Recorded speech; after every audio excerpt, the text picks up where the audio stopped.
Corona काल में जो तमाम चीज़ें बदली हैं उनमें से एक है पढ़ाने और पढ़ने का तरीका। चूंकि कक्षाएं हो नहीं पा रही हैं, इसलिए एक नया तरीका इजाद किया गया पढ़ाने का, और वो था ऑनलाइन क्लासेस का। पिछले कुछ महीने में इस माध्यम से पढ़ाई कराने पर बहुत सारी बातें सामने आई, खूब मशवरे दिए गए, बहुत समीक्षा हुई और आज तक हो रही है। लेकिन कुछ मामले ऐसे होते हैं जिनको समझने के लिए बड़ी मीमांसा की जरूरत होती है। बागपत से भी ऐसा ही एक मामला सामने आया है। वहां पर एक कस्बे में ऑनलाइन क्लास के नाम पर पब्लिक स्कूल के छात्रों ने एक फर्जी व्हाट्सएप ग्रुप बनाया, उस पर अश्लील कमेंट शेयर किए और मामला जैसे ही पब्लिक में आया हड़कंप मच गया, क्योंकि ये बच्चों की पढ़ाई से जुड़ा मामला था। अभिभावक हरकत में आए, स्कूल प्रिंसिपल से संपर्क किया गया और फिर सारा मामला पुलिस को जांच के लिए सौंपा गया। लेकिन ये मामला केवल बागपत के बड़ौद तक ही सीमित नहीं है। दिल्ली में आपको बॉयज लॉकर रूम का कांड याद होगा। कुछ वक्त पहले लखनऊ में ऑनलाइन क्लास में टीचर्स ने भद्दी टिप्पणियों की शिकायत की थी, तो हाल ही में बागपत में ही एक महिला टीचर ने 2 छात्रों को डंडे से पीटा था, और इसलिए कि वो छात्र ऑनलाइन क्लास के दौरान अभद्रता कर रहे थे। अब सवाल अहम है कि इन ऑनलाइन क्लासेस की निगरानी कैसे हो, स्कूल प्रशासन की इसमें भूमिका क्या हो। इस पूरे मामले पर चर्चा करने के लिए आज हमारे साथ जुड़ रहे हैं नेशनल प्रोग्रेसिव स्कूल एसोसिएशन के कोषाध्यक्ष मोहित बंसल साहब, इसके अलावा बाल कल्याण समिति की सदस्य ऋचा खन्ना, शिक्षाविद सुष्मिता कानूनगो, और हमारे साथ जुड़ रहे हैं एकमात्र राजनीतिक मेहमान आज हमारे रूलिंग पार्टी के प्रवक्ता प्रोफेसर मनोज मिश्रा, वो भी शिक्षाविद ही हैं इत्तेफाक से। आप सभी का बहुत स्वागत एबीपी गंगा पर आज की हमारी इस विशेष चर्चा में। और इससे पहले कि हम मेहमानों से चर्चा को आगे बढ़ाएं, बहुत गंभीर अभिभावकों और बच्चों की जिंदगी से जुड़ा बहुत महत्वपूर्ण विषय है, हम आपको बताएं, चर्चा करें। बागपत से जो फर्जी व्हाट्सएप ग्रुप का सामने आया है, उस मामले में अभिभावक और पुलिस के बयानात क्या है वो देख लीजिए आप। स्कूल में सर ये हुआ कि ऑनलाइन क्लासेस चलती थी अनिल सर के द्वारा, और उन्होंने बायोलॉजी का ये ग्रुप बनाया और उसमें इन्होंने गंदे फ़ोटो भेजे, वीडियो वायरल की इन्होंने सब कुछ, और बच्चे सब देखते ही हमने तो डिलीट करे ये फ़ोटो, हम देख नहीं पाए बच्चों के सामने। पुलिस से शिकायत कर दिया? हाँ जी, पुलिस को कर दी नहीं शिकायत। ये थाना बड़ौद क्षेत्र में स्थित है कि स्कूल लॉर्ड महावीरा एकेडमी 2 दिवस पूर्व की घटना है। यहाँ के कुछ गार्जियन और यहाँ के प्रिंसिपल के द्वारा थाने पर ये सूचना दर्ज कराई गई थी कि 10th क्लास के जो बायोलॉजी बच्चों का ग्रुप है, उनका एक फर्जी ग्रुप व्हाट्सएप ग्रुप बनाया गया पठन सामग्री को शेयर करने के नाम पर, और उस ग्रुप पर जो सामग्री थी पठन पाठन की, पढ़ने लिखने वाली, वो तो डाली नहीं गई, उसके स्थान पर उसमें कुछ अश्लील सामग्री डाल दी गई, कंटेंट डाल दिया गया, जिसके आधार पर शिकायत के आधार पर उसी दिन मुकदमा पंजीकृत कर लिया गया है। सुष्मिता कानूनगो जी शिक्षाविद हैं, इस वक्त सौभाग्य से हमारे साथ जुड़ी हुई हैं लाइव। सुष्मिता जी, ये जो ऑनलाइन क्लासेस का कॉन्सेप्ट सामने आया है इस संकट काल में, ये काम कर रहा है आपकी नज़र में? इसका कुछ फायदा है कि नुकसान ज़्यादा है? नहीं, फ़ायदा तो डेफिनेटली बोलूँगी, क्योंकि आज के इस दौर पे हम लोग नॉर्मल क्लासेस तो चला नहीं पाएंगे, तो हमें ऑनलाइन क्लासेस की ही मदद लेनी पड़ रही है, क्योंकि ऑलमोस्ट आप देख रहे हैं कि 5-6 महीने बीत गए हैं और बच्चों को हम क्लासेस में नहीं बुला पा रहे हैं, और आगे भी हम कब तक बुला पाएंगे इसका भी कोई गारंटी नहीं है। तो इन दैट केस हम लोगों को ऑनलाइन क्लासेस का ही सहारा लेना पड़ेगा। ऐसे बहुत कम बच्चे होते हैं जो अश्लीलता करते हैं या जो क्लासेस को डिस्टर्ब करते हैं। अगर मैं देखूं 80-85% बच्चे तो इससे काफ़ी फ़ायदा उठा रहे हैं। जिन बच्चों को शायद बहुत पढ़ने में इंटरेस्ट नहीं होता है, वो देखिए नॉर्मल जब स्कूल चलता है तब भी कहीं ना कहीं वो डिस्टर्ब करने की कोशिश करते हैं या क्लास बंकिंग का एपिसोड्स आते हैं। लेकिन वहाँ पे तो सुष्मिता जी इस टाइम पे चूंकि वर्चुअल क्लासेस ऐसे बच्चे ऐसे बच्चे हर फॉर्मेट में डिस्टर्बेंस हो सकते हैं, इसमें कोई दो राय नहीं, मैं आपकी बात से सहमत हूँ मैम। लेकिन ये जो माध्यम है, ये जो ऑनलाइन क्लासेस का माध्यम है, अभी जो बागपत में हुआ फर्जी व्हाट्सएप ग्रुप बना के, ये आपको अंदाजा नहीं होगा, मुझे लगता है कई सारी जगहों पे हो रहा होगा जिसकी इस तरह से रिपोर्ट नहीं हो रही है। ऐसे बड़े सारे पेरेंट्स हैं जो ऑनलाइन क्लासेस में क्या हो रहा है, कैसे मॉनिटर किया जा रहा है, उससे बहुत खुश नहीं है। ऐसे कई सारे पेरेंट्स हैं जिनके पास तो साधन ही नहीं है कि वो अपने बच्चे को ऑनलाइन क्लास करा सकें, तो उनके लिए तो उसकी उपयोगिता ही सवालों के घेरे में है। मैं सिर्फ ये कह रहा हूं कि सामान्य घटनाओं के मुकाबले में या सामान्य कक्षाओं के मुकाबले में इस माध्यम से इस तरह के अपराध या अनियमितताएं ज्यादा हो सकती हैं।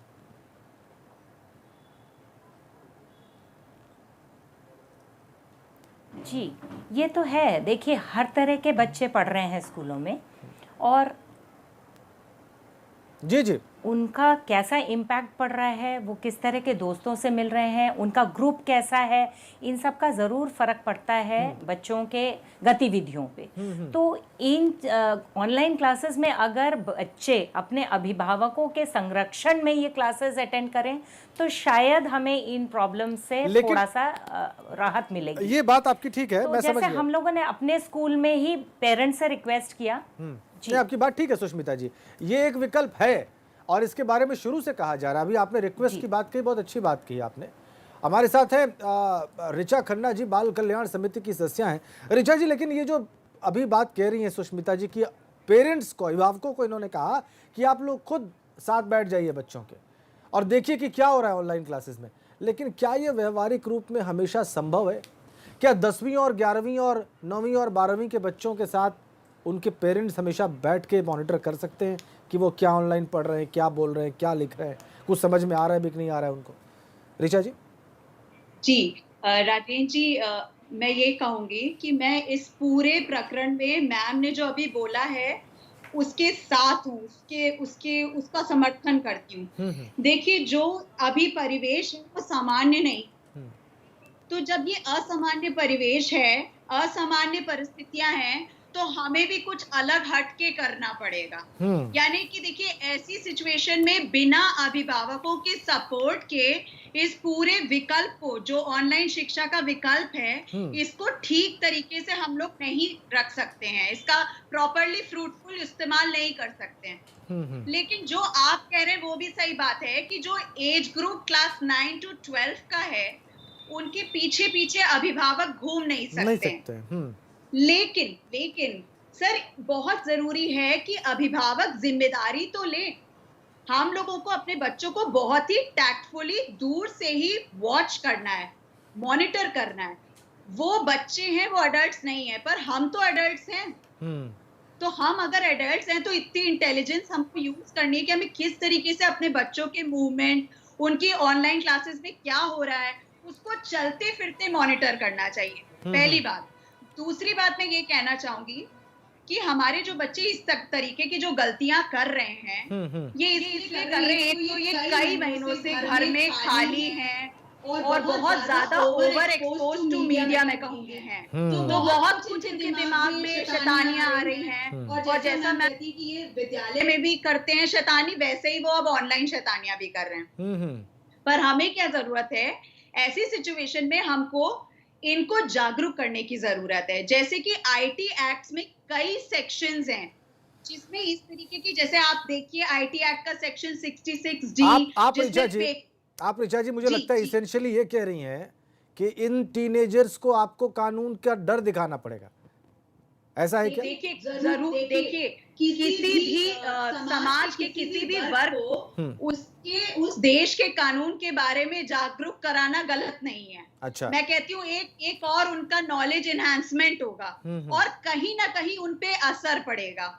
देखिए, ये परसेंटेज डेफिनेटली ड्रॉप होगा अगर हम उन्हें जागरूक करेंगे कि एक्ट में ऐसे ऐसे प्रावधान हैं जिसमें ये सजाएं हैं, 3 साल तक की सजा है, 1 लाख तक का जुर्माना है, क्या क्या करने पर आपके अगेंस्ट कार्रवाई हो सकती है। तो चाहे वो बड़े हो, छोटे हो, जो भी इस पूरे प्रकरण में दूसरों की आइडेंटिटी, अपनी आइडेंटिटी का मिसयूज कर रहा हो, उसके ऊपर क्या एक्शन हो सकता है, इसकी जानकारी उनको देना बहुत बहुत बहुत जरूरी है। और ये जानकारी हमें अभिभावकों को, शिक्षकों को, सबको देनी चाहिए। अच्छा, जिससे कि ये आगे भी बढ़ पाए। मतलब वही लोग हैं जो इसको आगे बढ़ाएंगे। तो कौन क्या प्रोफेसर मनोज मिश्रा, क्या हुकूमत का भी कोई रोल देखते हैं आप इसमें? क्या सरकार की भी कोई भूमिका हो सकती है जिसकी बात ऋचा जी कर रहे हैं उस कार्यक्रम में? देखिए राजेंद्र जी, ये विषय बड़ा आपने गंभीर उठाया, इसके लिए आप साधुवाद के पात्र हैं, धन्यवाद। ये देखिए, अब कोरोना काल से पहले बहुत ज़्यादा ये प्रचलन में चीज़ नहीं थी, मैं आईआईटी के बारे में जानता हूँ कि वहाँ पर तो एक कोर्स वेयर तैयार होता था, बच्चों को मिलता था और ऑनलाइन चीज़ें होती थी। लेकिन जो 12th के नीचे के बच्चे हैं उनके साथ ऐसा नहीं था। तो ये जब आपातकाल आया, ये वाला कोरोना काल, तब ये एक्सपोजर शुरू हुआ। तो ना तो समाज तैयार था, ना सरकार तैयार थी, और ना बच्चे तैयार थे इस चीज़ के एक्सपोजर के लिए। और सही बात यह है कि आईटी एक्ट की बात इतने छोटे बच्चों के समझ में नहीं आएगी। जिस तरह के बच्चे, यही बात मैं कहना चाह रहा था, जो आप बता रहे हैं घटनाएं उसमें जुड़े हुए हैं। हाँ, ये बिल्कुल व्यवहारिक बात है। मुझे ऐसा लगता है कि जो ये टूल यूज हो रहा है, व्हाट्सएप यूज हो रहा है, फेसबुक यूज हो रहा है, या गूगल यूज हो रहा है, गूगल मीट यूज हो रहा है, जितने भी ऐप हो रहे हैं, इसमें पहले तो आधार से कनेक्ट करना चाहिए। तो आधार से कनेक्ट करने पे एक तो उसकी जो झूठी जो वो बन जाती हैं चीज़ें, कि झूठे ग्रुप बना लिए, गलत फाल्स ग्रुप बना लिए, उन पर रोक लगेगी। क्योंकि अभी तो किसी भी फ़ोन नंबर से आप कर सकते हैं और व्हाट्सएप ग्रुप बना सकते हैं। दूसरी चीज़, ये बहुत व्यवहारिक बात नहीं लगती कि पेरेंट्स देखें। देखिए, कई तरह के समाज के लोग हैं, वो लगातार खुद काम करके अपने सर्वाइवल के लिए लड़ रहे हैं, माता पिता दोनों। बिल्कुल ठीक बात। कोई एकल परिवार है, अब वो दिन भर कैसे देख सकते हैं, तो मॉनिटर कर सकते हैं? संभव नहीं है कि बच्चों को, हाँ नहीं, संभव नहीं, व्यवहारिक तौर पे ये संभव नहीं है। तो सबसे बड़ी बात यह है कि इस पर केवल मुझे ऐसा लगता है कि आधार से कनेक्ट कर दिए जाएं, और उसके बाद जो ग्रुप बनेंगे वो अपने आप निश्चित हो जाएंगे कौन से ग्रुप है, कौन कर रहा है। तो मुझे ऐसा लगता है कि इसमें सामाजिक जागरूकता बच्चों को सिखानी चाहिए। तीसरी चीज मुझे लगता है कि जो गूगल पे अब अगर आप जाइए तो इतनी पोर्न साइट ओपन है, फ्री पोर्न साइट, कि आप कोई भी बच्चा जो गूगल चला लेता है वो उसे आराम से ढूंढ लेता है। बिल्कुल। तो एक्सेस की प्रॉब्लम नहीं है, और वो चीजें समय से पहले सीख रहे हैं। जब हम लोग छोटे थे तो ये चीजें नहीं थी, हम लोगों को सामाजिक बंधन होता था और हम लोगों को सिखाया जाता था। लेकिन आज के एकल परिवारों में और तमाम परिवारों में ये संभव नहीं। तो सलूशन यही मुझे लगता है कि कानून का डर दिखाने के बजाय माता पिता, शिक्षक सहित स्कूल भी और सरकार भी ये प्रयास करे कि बच्चों को ये मॉनिटरिंग करें, उनको सिखाएं कि ये गलत चीजें हैं और समय से पहले इनमें नहीं पढ़ना चाहिए। मुझे ऐसा लगता है। नहीं, बिल्कुल ठीक बात है। मैं प्रोफेसर मिश्रा, मुझे लगता है आपकी बात से सब लोग सहमत होंगे। आप बहुत व्यवहारिक बात कह रहे हैं। जी, मैं आ रहा हूँ ऋचा जी आपके पास। जरा हमारे साथ मोहित बंसल साहब भी है, बहुत देर से सुन रहे हैं सारी बात, कुछ कहना उनको भी है। बंसल जी, असल में दरअसल व्यवहारिक बात यह है कि इसको मॉनिटर कैसे किया जाए। ये जो क्लासेस चल रही हैं, ये सारी घटनाएं सिर्फ एक सवाल की ओर लेके जा रही हैं कि वो क्या पढ़ा रहे हैं और वो क्या पढ़ रहे हैं ऑनलाइन। इसको मॉनिटर कैसे किया जाए ताकि वो दिशा ना भटके, खासकर टीनेजर्स, ये जो किशोरावस्था के लड़के लड़कियां हैं, यानी 8वीं से 12वीं तक आप कह सकते हैं। और ये बहुत मुश्किल काम है ऑनलाइन। मैं समझ रहा हूं, मैं सवाल लेके जरूर आया हूं, लेकिन मैं व्यवहारिक समस्या जानता हूं।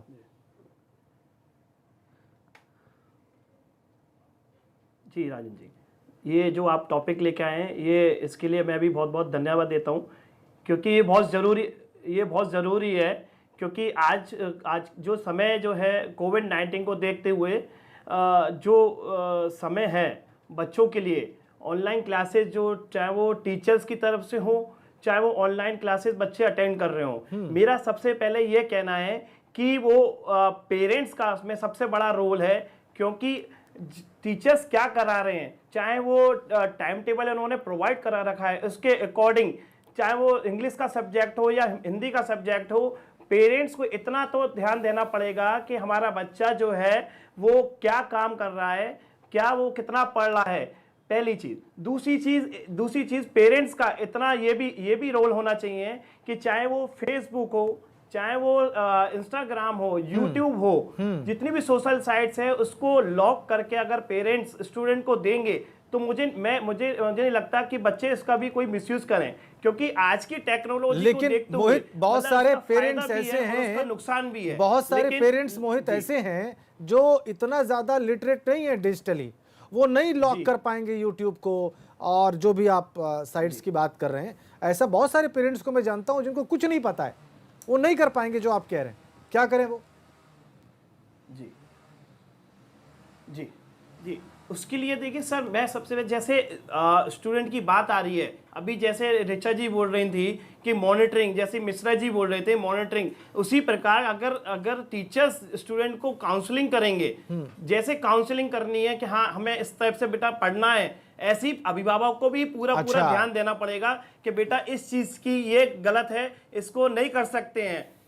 क्योंकि हर चीज का सॉल्यूशन ये नहीं होता कि हम कानूनी, जैसे ऋचा जी बता रहे थे, कानूनी तौर पर हम ले जाएं, नहीं, कानूनी लोग अगर उस पर ले जाएंगे तो बच्चे का फ्यूचर क्या रहेगा, बच्चे का भविष्य कहाँ जाएगा। जो भविष्य देश का है, छोटे छोटे बच्चे देश के भविष्य हैं, उस पर अगर हम कानूनी कार्रवाई करेंगे तो उसका क्या इफेक्ट जाएगा हमारे देश पर। मैं मानता हूँ 9 to 12 की क्लासेस ऐसी होती हैं जिसमें बच्चे शरारत करते हैं, लेकिन कुछ ऐसे स्टूडेंट होते हैं, जैसे कुछ परसेंटेज की बात करूं 5 से 10%, जो खुद पढ़ना नहीं चाहते हैं और उनके वजह से ये पूरा एक रोल जो पूरा माहौल दूषित हो जाता है।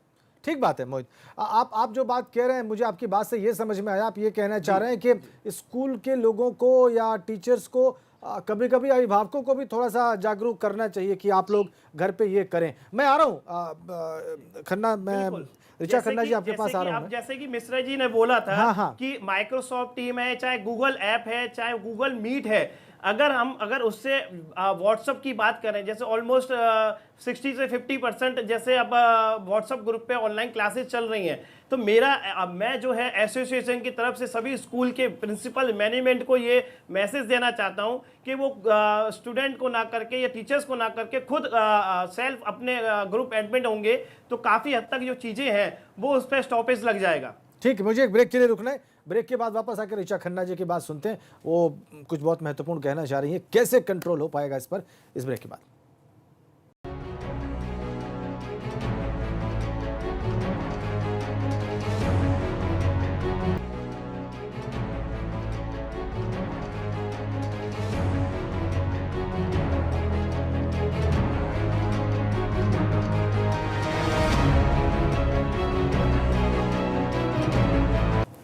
ऋचा खन्ना हमारे साथ है, बाल कल्याण समिति की सदस्य हैं। ऋचा जी, आप बहुत कुछ कहना चाह रही हैं, उसका जवाब तो आप दीजिएगा ही, जो आप कहना चाह रही हैं वो आप कहिए, लेकिन आपको ये भी बताना होगा क्या स्कूल प्रशासन आपको सावधान लगते हैं इस मामले पर? देखिए, स्कूल प्रशासनों को जिम्मेदारी तो लेनी पड़ेगी। मैं इस पे ये जो ऐड करना चाह रही थी उसमें भी एक ये बहुत महत्वपूर्ण पॉइंट है कि हमारे सभी जितने भी विद्यालय हैं, सब में बच्चों के कुछ रजिस्टर्ड मोबाइल नंबर्स हैं, जो कि जब बच्चा एडमिशन लेता है तो उसके वो मोबाइल रजिस्टर्ड होते हैं फॉर्म में। आजकल सबके यहाँ ERP चल रहा है क्योंकि ऑनलाइन एजुकेशन चल रहा है, तो इस बात की विशेष ध्यान हमारे विद्यालय प्रबंधन को रखना चाहिए कि वो जो रजिस्टर्ड मोबाइल नंबर्स हैं वही ऐड हो। अच्छा। और कभी कभी ऐसा भी होता है कि कुछ बच्चों का वो व्हाट्सएप नंबर नहीं होता, तो बाकायदा पेरेंट की एक एप्लीकेशन होनी चाहिए लिखित में उनके हाथ और सिग्नेचर्स के साथ, जिसमें वो अपना नंबर चाहिए, व्हाट्सएप नंबर दे, जो विद्यालय प्रबंधन यूज करे। ठीक है। तो अगर हम बहुत सावधानी से बच्चों के नंबर्स का और उनकी डिटेल्स का यूज करते हैं तो एक तो ये विद्यालय प्रबंधन कर सकता है। दूसरा, जब क्लास हो रही है तो बच्चों की एक्टिविटीज पे विद्यालय प्रबंधन को, टीचर्स को स्ट्रिक्ट इंस्ट्रक्शंस देने चाहिए कि वो बहुत अच्छे से ऑब्जर्वेशन रखें। बहुत ही महत्वपूर्ण है। देखिए, हमारी टीचर्स भी ट्रेन नहीं थी जब ऑनलाइन एजुकेशन शुरू हुआ, लेकिन ओवर द टाइम 4-5 महीने में आखिरकार टीचर्स को ट्रेन किया और इस पूरे मीडियम को उन्होंने अपनाया एजुकेशन के लिए। ठीक बात है। ठीक वैसे ही हमारे जो बच्चे ट्रेन नहीं है ऑनलाइन एजुकेशन को ठीक तरह से यूज करने में, या जैसे कि सर ने बोला कि कई अभिभावक हैं जो बहुत ज्यादा टेक्नोलॉजिकली साउंड नहीं है, तो ऐसे अभिभावकों के लिए मेरा ये मानना है कि विद्यालय प्रबंधन को कुछ ट्रेनिंग सेशंस का, मतलब उनको जोड़ना चाहिए अभिभावकों को, और जैसे वो अपने टीचर्स के लिए ट्रेनिंग सेशंस लेते हैं, वो वैसे ही पेरेंट्स के लिए भी उससे जुड़ी समस्या है वैसे पेरेंट्स को धीरे धीरे बिल्कुल उनके लेवल पे जाके समस्याएं बताएं। देखिए, बच्चों को पूरे वक्त बैठ के कोई अभिभावक मॉनिटर नहीं कर सकता। ये बिल्कुल व्यवहारिक बात नहीं है। तो हम जो कर सकते हैं वो सिर्फ इतना कर सकते हैं कि जितने इस पूरे प्रोसेस में ऑनलाइन एजुकेशन के जितने अडल्ट इन्वॉल्व हैं, जिसमें कि विद्यालय प्रबंधन है, टीचर्स हैं, और साथ में सबसे महत्वपूर्ण कड़ी हमारे अभिभावक हैं, उनको आपस में और बच्चों के साथ बातचीत की जरूरत है। ठीक है। जैसे जो मैं कहना चाह रही थी कानून से रिलेटेड, मैं शायद अपनी बात को ठीक तरीके से नहीं समझा पाई। मैं उनको सिर्फ जागरूकता के लिए बच्चों ठीक को है, मतलब बताने की बात कर रही ठीक बात थी। ठीक बात ठीक उन बात पे आगे आपकी कार्रवाई बात की बात नहीं हो रही थी। ठीक है और ऋचा जी, एक बात 3-4 बस और ऐड करूंगी, एक बात पर ऐड ऋचा जी करना से मैं ऋचा जो जी गैजेट्स की बात हो रही है, जैसे परिवार में जितने गैजेट्स होते हैं, कम से कम जो ऑब्जर्वेशन की बात कर रहे हैं, एटलीस्ट गार्जियन जो गैजेट्स स्कूल में यूज कर रहे हैं, Thank you एक दो so much. लैपटॉप, एक दो फोन, इतना ही उसको समय तो था ऋचा जी। 3-4 पॉइंट्स आपने रखे, आप सब में रखे इस विषय पर, और मुझे पूरा यकीन है कि जिन लोगों ने भी इस कार्यक्रम को देखा है वो ज़रूर आगे से सावधान भी रहेंगे। स्कूल प्रशासन से बहुत सारी अपेक्षाएं हैं ऑनलाइन क्लासेस के दौरान कि वो बहुत जागरूक रहें, और अभिभावकों को तो खैर जागरूक रहना ही होगा। आपको अपना कीमती समय निकालना होगा अपने बच्चों के लिए, तब जाकर स्थिति नियंत्रित होती दिखेगी आपको। बहुत बहुत धन्यवाद आप सभी का और दर्शकों का राजनीति देखने के लिए।